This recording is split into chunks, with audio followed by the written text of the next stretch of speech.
il y a du soleil. Allez, on va en profiter. Ah, elle va filmer aussi. J'ai filmé de mon côté, Ok, donc c'est là- toi en train de filmer. Oui, oui, très bien, très bien. Là, ça tourne, là, ça tourne. L'arroseur arrosé. Là, tu tournes, Marie, également. Alors, bonjour Philippe. Bonjour Stéphane. Alors, Philippe est une personne qui a fait la formation de Human Process et ontobionomie. Ok. Et j'avais envie de partager avec toi un peu ton expérience de Human Process. Donc, la première chose, c'est peut-être de brièvement te présenter, quoi. Donc, tu fais quoi dans la vie?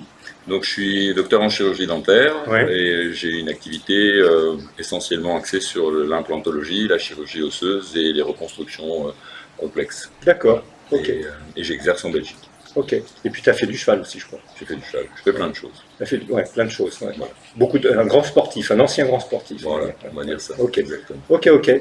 Et donc en fait, ce que j'aimerais savoir, c'est avant que tu fasses la formation Human Process, on va dire dans quelle situation tu te trouvais, en fait, dans quelle attente tu te trouvais avant de faire Human Process. Quelle était un peu ta situation? Bah, j'étais un petit peu perdu et en fait j'avais trouvé mon refuge dans mon travail. Donc j'étais essentiellement à mon cabinet. D'accord. Et à la fin je faisais plus que ça. La tête dans le guidon. La tête dans le guidon, ça me plaisait bien, mais j'avais même pas notion qu'il y avait quelque chose d'autre Ah oui, oui, oui. autour.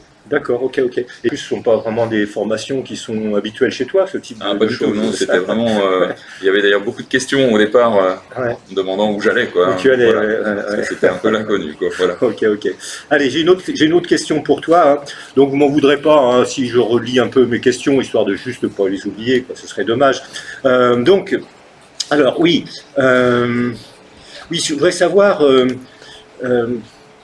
s'il y a eu un événement ou un ressenti particulier lors de la formation qui t'a fait vraiment prendre conscience que là, tu avais quelque chose à prendre, quoi, dans cette formation-là, que tu étais bien là où il fallait, quoi.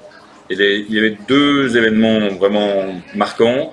Le premier, c'est la découverte de la formation, le premier module. Là, le premier module, c'est-à-dire c'est le module de la formation en ligne. Ouais. Voilà, et qui abordait des sujets qui sont devenus passionnants pour moi. Ça m'a fait lire plein de choses, ça m'a fait découvrir des auteurs, des gens, et ça m'a vraiment parlé parce que c'était vraiment une formation où là je rentrais dans un autre monde. Ouais. Et le deuxième événement, c'est clairement le séminaire présentiel où là j'ai rencontré des gens, je t'ai rencontré toi, on a parlé, on s'est aperçu qu'on faisait le même métier, et puis j'ai vu ce que j'avais appris en théorie fonctionnait. Donc ça c'était vraiment... Et tu as fait la formation en 2019 2019, hein, 2019. Ouais, d'accord, ok, ok. Et donc, oui, les séminaires, c'est toujours des périodes, des moments qui sont assez intenses. C'est pour ça qu'en règle générale, j'aime bien que les gens, après la formation en ligne, ils viennent vraiment au séminaire, parce que là, on est dans le vivant, et puis on est dans un groupe, et puis on voit vraiment ce que c'est dans la pratique, quoi, d'accord. Donc moi, en fait, oui, ça a été un peu, le séminaire, c'était un peu un déclencheur. Ouais, exactement. En quelque sorte. Ok, ok. Alors, s'il m'avait manqué un petit peu de passion pour faire la formation avec le séminaire... Avec le séminaire, c'est passé, voilà. D'accord, ok, ok. Est-ce que pendant le séminaire ou après le séminaire, il y a eu ce petit truc un peu comme une fulgurance ou un truc un peu fort qui t'a fait, on va dire, prendre des décisions ou qui t'a fait, on va dire, basculer sur une autre vision de toi-même, par exemple? Alors, je ne peux pas parler de fulgurance, ça s'est fait un peu dans la douceur et la souplesse, mais j'ai changé beaucoup de choses, tant au niveau privé qu'au niveau professionnel. Et la plus grosse surprise, l'équilibre que ça m'a apporté au niveau privé, ça...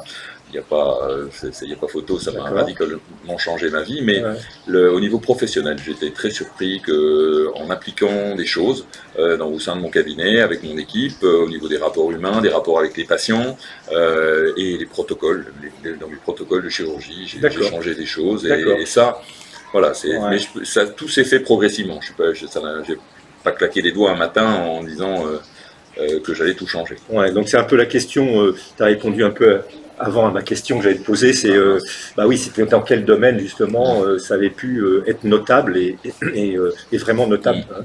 Donc, dans ta vie, quoi, si c'était privé, professionnel. Et donc, au niveau professionnel, par exemple, qu'est-ce qui a pu... Parce qu'on peut se dire que Numen Process, pour un chirurgien dentiste ou la chirurgie, qu'est-ce que ça peut amener, quoi? Mais ça, au départ, ça m'a amené des choses au niveau de la qualité de présence qu'on évoque beaucoup, qui m'ont amélioré mes relations, je pense pas parce qu'elles étaient déjà très bonnes, mais l'approche du patient. Et puis, à ma grande surprise, et on a même été chercher après pourquoi, et on est toujours en train de chercher pourquoi, on a supprimé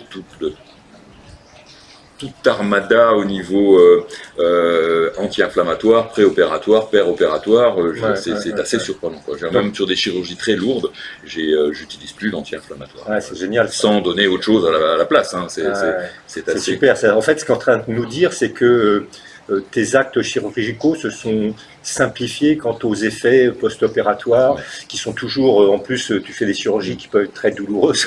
Oui, voilà. Et puis, au niveau de nos actes chirurgicaux, on est dans une période où on est de moins en moins invasif, et c'est super intéressant d'être aussi moins invasif au niveau pharmacologie. Et ça, c'est assez complet.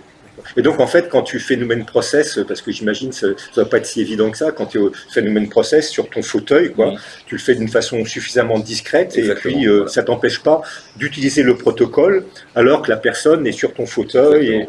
Et tu vois des choses, par exemple, lorsque tu as une consultation et que tu fais Numen Process, tu vois des choses qui se passent chez le patient en règle générale? Alors, tout ce qui est chirurgical, c'est surtout, en fait, c'est devenu classique maintenant, mais on était surpris au départ que les appels, on avait plus de douleurs post-op ou de choses comme ça. Maintenant, c'est devenu le quotidien.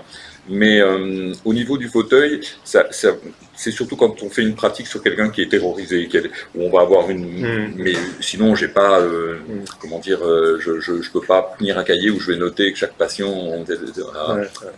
va changer telle chose quand il est sur le fauteuil. D'accord. Ok. Alors, une autre question... Bon, bah ça, finalement, tu m'as répondu assez bien. Donc, je suis rapide. Mais tu es tellement rapide, tu vois, que tu réponds avant même les questions. Donc, tu m'as parlé du côté professionnel. Donc là, on a vu qu'effectivement, ça avait un impact, donc pas seulement sur toi, mais je crois aussi sur ton équipe d'ailleurs, hein, sur l'organisation de ton travail. Exactement. Et je pense que c'est un très bel outil pour créer une cohérence dans des équipes professionnelles. Ça, c'est vraiment assez fantastique. On se pose de bonnes questions, on avance dans le même sens. C'est vraiment très, très, très intéressant. Voilà. Et ça, c'est pas seulement dû, finalement, c'est pas seulement dû à un protocole Numen Process, mais en fait, peut-être dû au fait que le protocole Numen Process te fait entrer cette histoire de Numen et tout ça dans une vie où les stratégies sont un peu différentes, où l'approche de la vie est différente. En fait, c'est pas directement le protocole, mais finalement, c'est une vie lumineuse, comme on pourrait dire.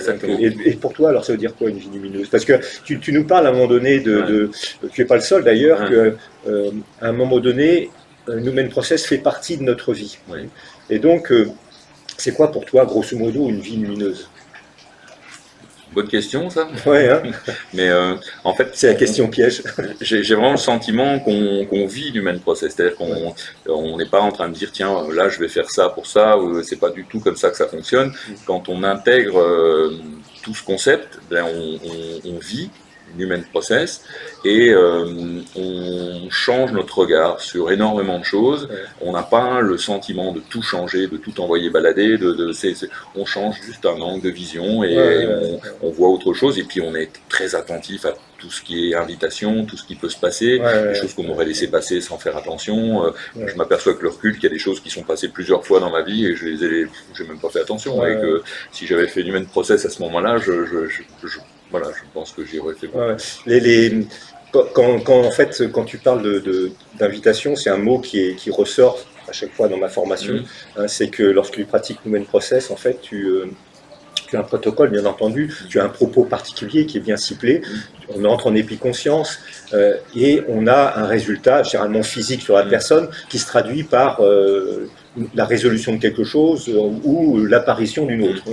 Mais ce qu'on appelle invitation, en fait, c'est que dans les temps qui vont suivre, les heures, les jours, les semaines, ce déplacement de point de vue un peu, de point d'équilibre, nous permet finalement d'observer une autre partie de notre réalité où là, il y a un tas de réponses finalement à notre problématique. Donc c'est un petit peu ça ce que tu veux dire finalement, que bah, tu n'es plus à l'écoute et plus visuellement et attentif à tout ce qui peut se présenter de nouveau et qui pourrait te parler. Quoi. Et la boîte à outils est beaucoup plus grande. Quoi. Et la boîte à outils est beaucoup plus grande. Là, on a un peu tout ce qu'on veut. Quoi. Ouais. On est dans un bel atelier. Quoi. D'accord. Donc tu es content d'avoir fait le même process. Oui. Puis c'est pas fini. Et c'est pas fini, hein, d'accord. Voilà. C'est ça qui est fabuleux. Bon, bah voilà un bon témoignage, hein, en plus assez particulier puisqu'il s'agit d'un thérapeute et donc comment le même process a pu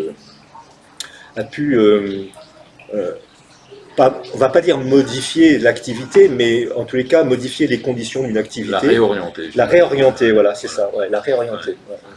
Et puis en même temps réorienter ta vie, puisque je crois que ça met pas mal de choses aussi. Exactement. Bon, bah écoute, merci Philippe. Avec plaisir. Merci Philippe, à une prochaine fois. Ouais. Hein, on reviendra voir dans quelques temps si ça tient toujours. Mais bon, là, ça fait depuis 2019, hein, donc on est quand même à 2 ans. Ouais, on est 3 ans révolus. 3 ans révolus, oui. On attaque la 4e. Ouais. Bon, bah super. Donc ça se fait, on va au bar. On va au bar. Allez, au revoir. Et à une prochaine hein, pour une nouvelle interview, un nouveau podcast. Allez, ciao. Et puis surtout, n'oubliez pas, hein, toujours, bien entendu. Voyager léger. Ben oui. Au revoir.